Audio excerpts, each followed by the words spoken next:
આગળ વાત કરીએ સાબરકાંઠાના વિજયનગરમાં 3 પોલીસકર્મી સામે ફરિયાદ નોંધાઈ। બોગસ જાતિના પ્રમાણપત્ર મેળવી અને નોકરી મેળવ્યાનો તેમની પર આરોપ છે। બોગસ પ્રમાણપત્રથી રેલવે ગુજરાત પોલીસમાં તેમને નોકરી મેળવી।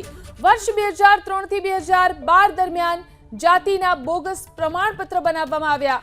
રેલવે પોલીસમાં ફરજ બજાવતા નરસિંહ સોલંકી સામે ફરિયાદ, તો અમદાવાદ પોલીસમાં ફરજ બજાવતા સુમિત્રા સોલંકી સામે ફરિયાદ।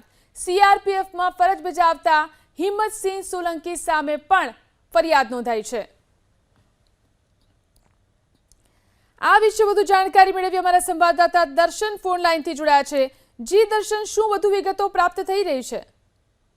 જિલ્લાને વિજયનગર સાબરકાંઠા જિલ્લાનું જે ટ્રાઇબલ બેલ્ટમાં આવેલું વિજયનગર તાલુકો છે। વિજયનગર તાલુકાના નોયલા ગામમાં રહેવાથી જે બોગસ દસ્તાવેજો રજૂ કરી અને મામલતદાર કચેરીમાંથી જાતિનું બોગસ પ્રમાણપત્ર મેળવી લીધું હતું અને ત્યારબાદ તપાસ થતા જ હમણાં જ વિજયનગર મામલતદારે એક ફરિયાદ નોંધાઈ છે। વર્ષ 2003 થી 2012 દરમિયાન જાતિના બોગસ પ્રમાણપત્ર પર 3 વ્યક્તિઓએ પોલીસમાં નોકરી પણ મેળવી લીધી હતી। અમદાવાદ રેલવે પોલીસમાં ફરજ બજાવતા નરસિંહ સોલંકી, સીઆરપીએફમાં ફરજ બજાવતા હિંમતસિંહ સોલંકી અને અમદાવાદ પોલીસમાં મહિલા એલઆરડી તરીકે ફરજ બજાવતી સુમિત્રા સોલંકી સામે વિજયનગર મામલતદારે પોલીસ ફરિયાદ નોંધાવી છે। વિજયનગર પોલીસ સ્ટેશન ખાતે નોંધાયેલી ફરિયાદના આધારે વિજયનગર પોલીસ અત્યારે હાલ તપાસમાં લાગી ચૂકી છે। 2003 થી 2012 દરમિયાન 3 જણાએ બોગસ જે પ્રમાણપત્ર હતું તેના ઉપર નોકરી મેળવી નોકરી કરી હતી। જો કે અત્યારે જે વિગતો પ્રાપ્ત થઈ રહી છે તે પ્રમાણે જે વિજયનગર મામલતદાર છે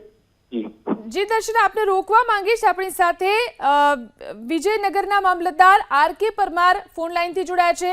પરમાર સાહેબ, જે વિગતો સામે આવી છે, 3 પોલીસ કર્મી સામે ફરિયાદ છે, તેને લઈને વધુ શું જાણકારી, કયા પ્રકારની કાર્યવાહી? હેલો, હાજી।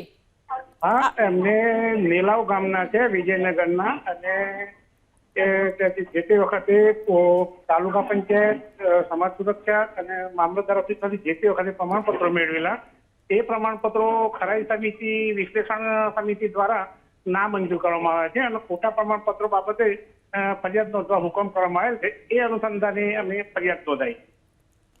જી જી, આભાર અમારી સાથે જોડાઈને વાત કરવા માટે। તો ફરિયાદ નોંધાવવામાં આવી છે, જે રીતે ખોટા પ્રમાણપત્રો મેળવવામાં આવ્યા હતા, બોગસ જાતિના પ્રમાણપત્ર મેળવી અને નોકરી મેળવી હતી। 3 જેટલા કર્મચારીઓ સામે આ ફરિયાદ નોંધાઈ છે। બોગસ પ્રમાણપત્રથી રેલવે અને ગુજરાત પોલીસમાં તેમને નોકરી મેળવી હતી।